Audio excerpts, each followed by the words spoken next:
Hi, thanks for joining me on this meditation. My name is Maveen Kaura.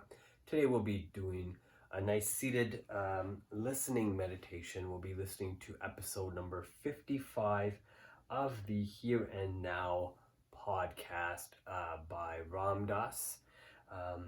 We'll be listening to the episode that is called Sex and Spirituality. So the idea behind this is to listen to what is being said, understand and absorb what is being said, and see how it relates to you in your own life right now. Find yourself a nice place to sit. You can keep your eyes open or eyes closed. The idea is to focus on what is being said. Don't allow your mind to wander to different topics outside of what is being talked about. I got myself a little notebook where I do take notes every time I listen to something or after each meditation. I ask you to probably do the same thing as well. I found it quite helpful for myself. So thank you so much for joining this meditation, and let's see what happens after we complete the meditation. Thank you. Please do continue to support Ram Dass and Love Serve Remember Foundation. So thank you, and here's Ram Dass, Here and Now. Who begins? I get the privilege of going first because my question is so off the wall. The question is how to integrate sexuality and spirituality. Everybody's interested in, but I'm particularly interested in why spiritual traditions make such a big deal out of male semen. Why what? Why spiritual traditions make such a big deal out of the presence or absence of male semen. Seminal emissions are like the whole fate of worlds is hung upon them. And somebody else was interested in your private sexual life.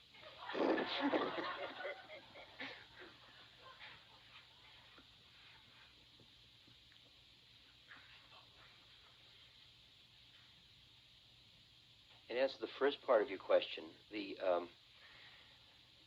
nature of pran, or energy, in the subtler form of energy, as that energy is expressed at each of the chakra levels, it comes out in a grosser or subtler form.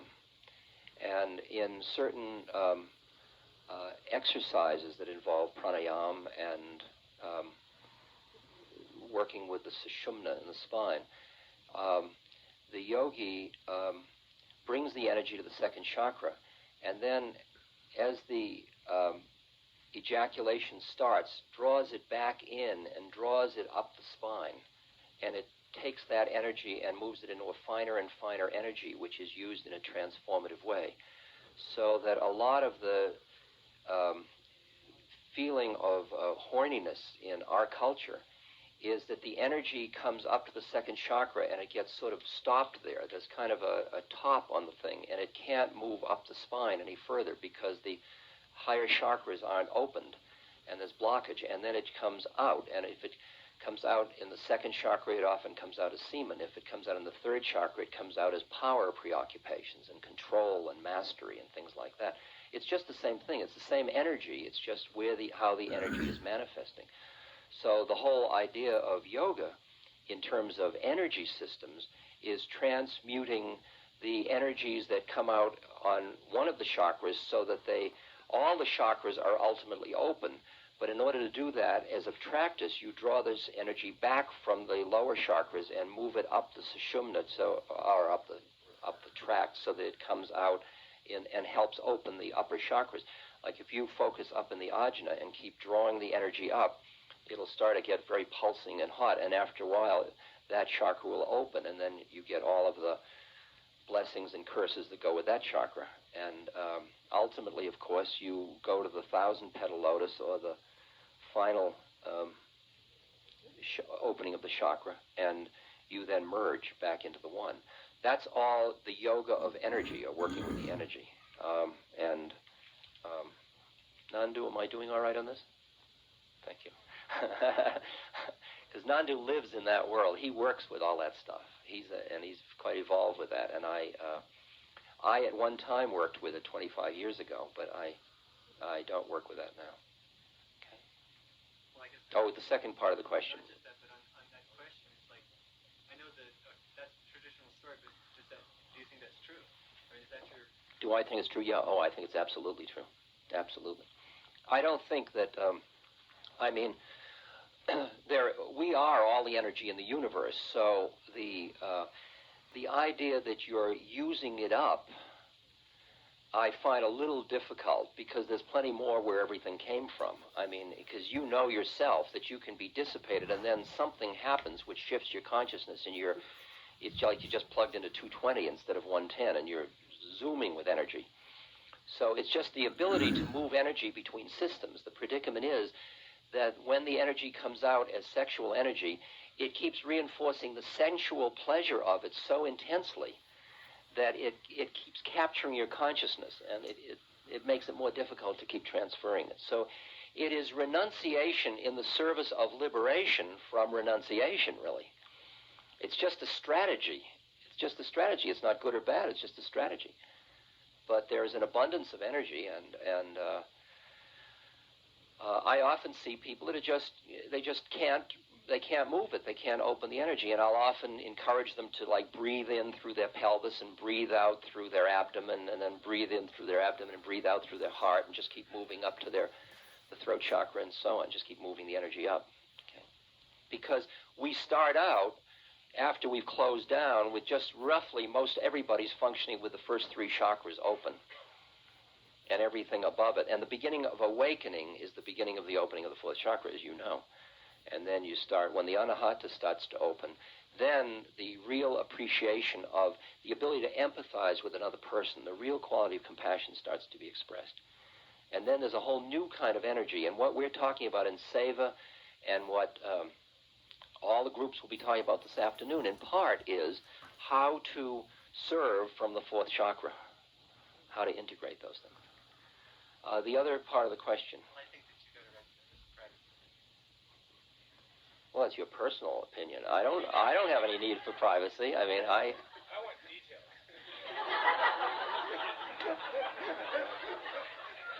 How do you? I learned something interesting about. I mean, all of you have your sexual trips, and in this culture, there is this. There's two signs. One is this kind of exhibitionism about it all, and the other is a kind of an anxiety about it and a feeling of shame or privacy or hiddenness. And both of those are roughly the same thing. I mean, I want every gory detail is as bad at one end as I can't tell you anything. It's my business, very private, you know, because as if I don't make it private, I'll lose its value. And I learned an interesting thing. I learned that the more honest I was in a public space, the more other people felt freed by it. And I get more letters from people saying, thank you for your honesty because it's helped me so much deal with mine, so that I don't feel at all. I mean, I feel, why would I want to keep it private? I have no shame about my life. I am, let's see what I am. I am God. Let's start with that. I am God in form. I have the blessing, which has a pathology in it as far as I'm concerned, but it is a blessing, that most people are sexual objects for me. That is, I am bisexual, and I have had sexual intimacy with many men and with many women. And my sexual patterns have been primarily with men, although if you read the New York Times, you will read that I have had intense experiences with women, which they cataloged in some detail.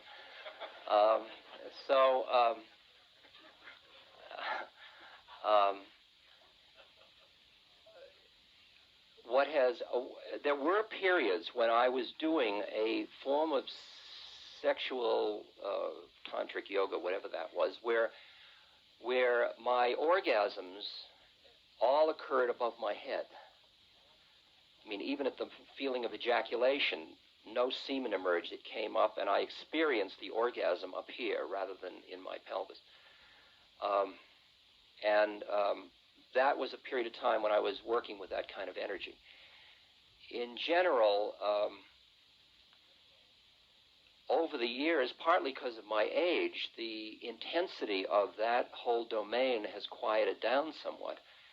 and it's left me with some spaciousness. So there's a little sky in the cloud, around the cloud, and the result is that while I have no rules about sexuality, I'm very open in my sexuality with people. I can feel when I meet somebody whether our relationship. I often say it would be wonderful to have sexual intimacy with you, but we can't afford it. It was the same thing when my father used to want to give me money. And I'd say, I'd love to have the money, but we can't afford it. Not that he couldn't afford it financially, but that if he gave me the money, he'd end up paranoid that I wanted money from him. And that would make him unable to receive the love. And I really felt our relationship couldn't afford it. And what I feel other times is that where we are in our cultural development, often we can feel those feelings, but if we act out on them, we're both going to get caught, and it's not worth it. It's not interesting enough. And a lot of my sexual forbearance with people is just because it's too finite. It really is too finite to have a sexual relationship with somebody without the higher level of consciousness being present. It just doesn't interest me. And I've had a real problem because I am, although I am certainly no Adonis and no male sex symbol, when you're a public figure, people do project into you. And because I feel very loving towards people who are very much in their personality and their sexual identity interpret that love as it resonates with them at the sexual or psychological level, and they want a special romantic relationship with me. And then they suffer because they don't have it. And what I have to do is examine very carefully what hooks I use with other human beings. Because the least hook I use on those planes, the karmapans, is incredible. I mean, I got to live with it for years afterwards.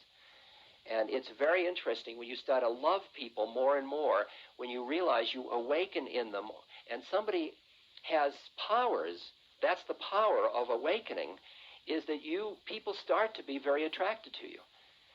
And when the flower blooms, the bees come uninvited, and people get more and more attracted, and they want you, and they want to possess you because it feels so good.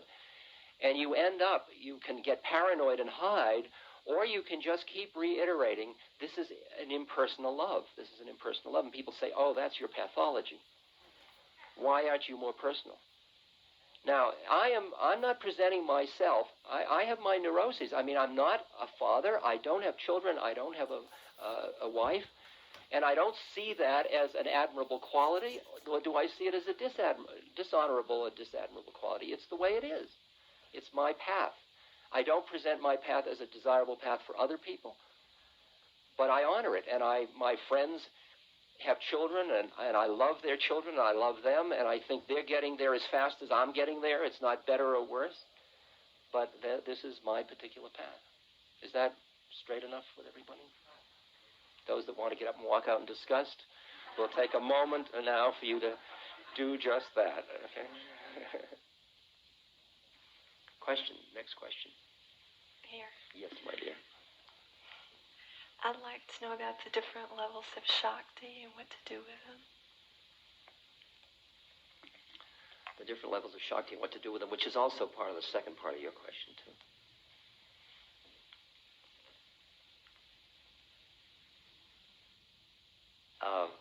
How you use the energies in your body, or the energies that are available to you. Let me just say that the more evolved you become spiritually, the more, first of all, the less the boundaries between my energy and the energy.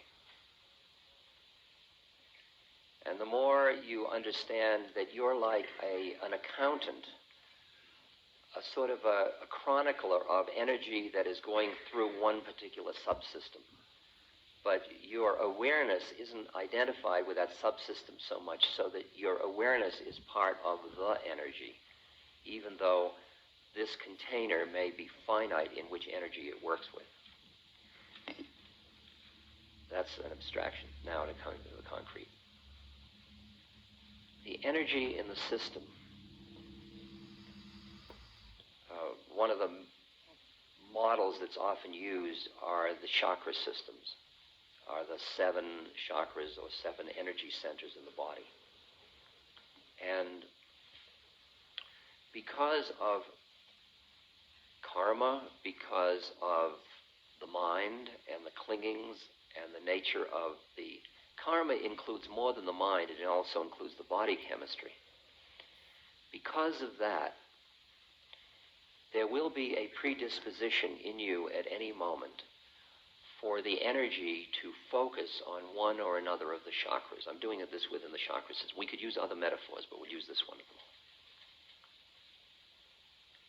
And when that chakra, when the energy focuses on that chakra, it manifests and creates it.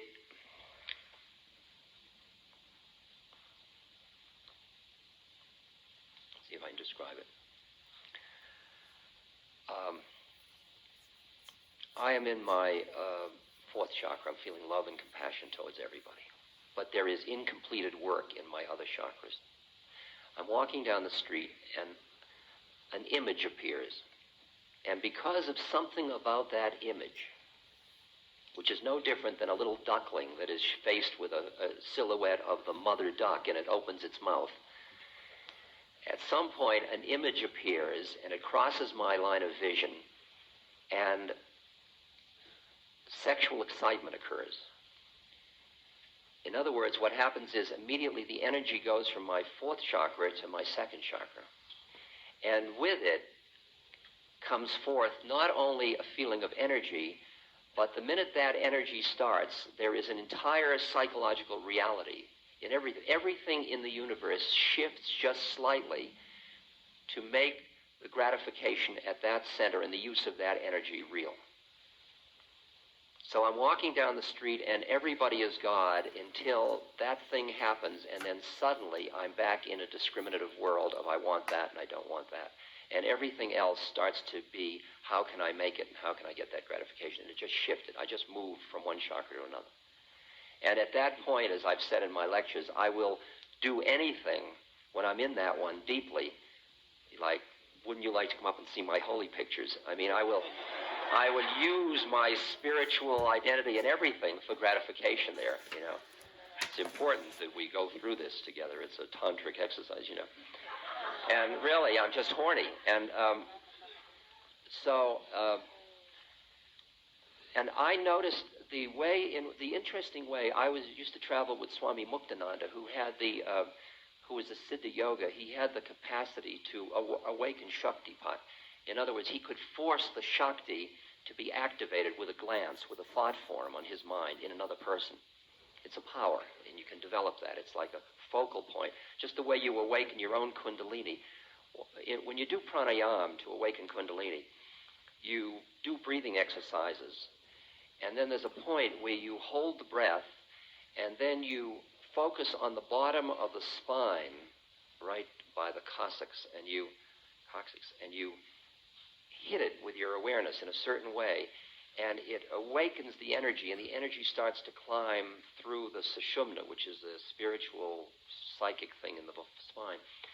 And then you will start to feel all these symptoms at each chakra as it goes up until it arrives at a chakra that's closed, that isn't open, and then it blocks, and then it goes out in something. And we were in Australia, I remember, and there were about 20 people in the room, and they were all sitting, and Muktananda was up in front just strumming his dotara, his 2-stringed instrument, and it was kind of a sleepy afternoon, and it was suburban Melbourne. And there were these people there who had just come for their lunch hour to hang out with the passing guru. And I noticed that at one moment a gentleman, a very large, portly gentleman with a blue serge suit and a Phi Beta Kappa key on him, he was sitting there just looking, and suddenly his hands started to get into these most extraordinary mudras. And he was just going through one mudra after another. And I looked at his face, and there was a look of perplexity on his face. And right next to him, there was a fellow that looked professorial. He had a tweed jacket on and a pipe in his pocket, and he had a professorial look. And he suddenly stood up, and he started to dance, doing these beautiful Indian dances with confusion, because it was clear he didn't know how to do those dances. And there was another couple, which was a secretary and her boss, and the secretary had just come, not particularly interested, but just come with her boss, and she was sitting cross-legged with some difficulty, and suddenly she started to bounce across the floor. And the look on all these faces was looks of absolute confusion. And when I suddenly felt like I was in the back ward of a mental hospital. I mean, it was this bizarre situation. And when it got too weird, he would just like flick his eyes or close it, and the whole thing would stop. And what I learned was that, and there's a list, he's got a list of when the Mother Shakti awakens, what kind of symptoms you'll have, and there's 23 of them. And different people respond to different ones. And what you find is that what happens is the Shakti, when it awakens, moves up, and then it comes to a place where it's blocked, and it hits against it, and it'll start to come out. And it'll come out with sexual obsession, with power obsession. I mean, most of the people that are busy with power, ego power, it's because the fourth chakra isn't open and they have a lot of Shakti. And they put all that energy into money and power and liaya coconuts. See? And then somebody at the second chakra puts it all into sexual gratification. And when you have a lot of Shakti, it becomes very disruptive because the patterns become obsessive, they become compulsive, they walk roughshod over everything, because until you get to the fourth chakra, there's really no compassion for anybody else. There's just a need for your own gratification in the use of that energy. So part of the process is constantly working to keep moving the energy through the system, so that when somebody has the energy, say, pouring out of the third chakra in power, and they begin to be aware of their predicament. If they're not aware of their predicament, there's nothing to be done, because they're not awakened. But once they're aware of their predicament, they can start processes of breathing, for example, of breathing in through the abdomen, or the belly right there, and breathing out through the heart, and moving their awareness up, and then starting to do the metta meditation and the loving kindness meditation, and just keep taking and opening the next chakra up. Just keep working with opening that and practicing it and studying and reading and doing everything to move it all into a way where the energy balances more and comes out more. So the process is getting to the point, not getting to the point where there's no energy in the lower chakras, but getting to the point where it isn't stuck in one of the chakras, so that they're all open, so that it's coming out of all of them, but all of them in an appropriate way, so that it's not obsessive in any one of them. So it's just the process. And a lot of the practices, like when we do devotional singing, when Jai leads singing, years ago when the singing was led, it would turn into this sort of emotional, hysterical frenzy, and everybody would go out and screw on the grass. I mean, they couldn't not do it, because there was so much sexual energy in the room when people were chanting that they just... I think it was before your time. I mean, it was in the old days when I used to lead the chanting.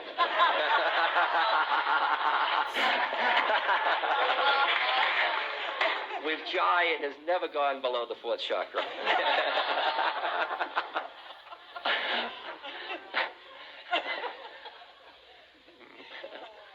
But it was interesting that, I mean, in my lectures, I used to lecture, and people would get so stoned at the lecture, you know, on either one puff of my joint or just on my whatever it was, that they go out and then they took that energy and they brought it into the chakra that was, and they go out and rape and pillage, you know. I mean, because they had all this energy, what were they going to do with it?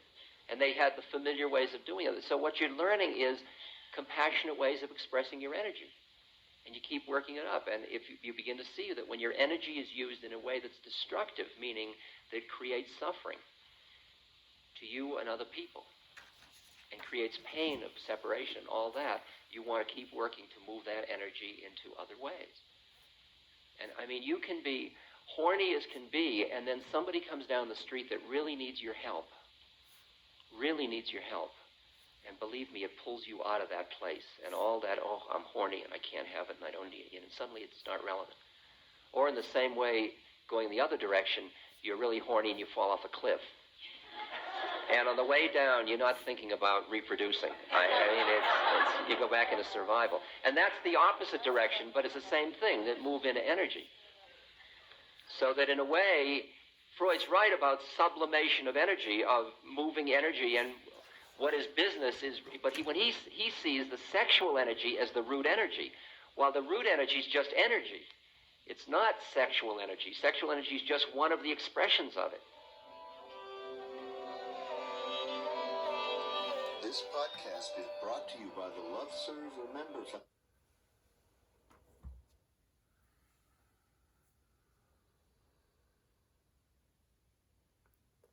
Thanks for joining me on this meditation.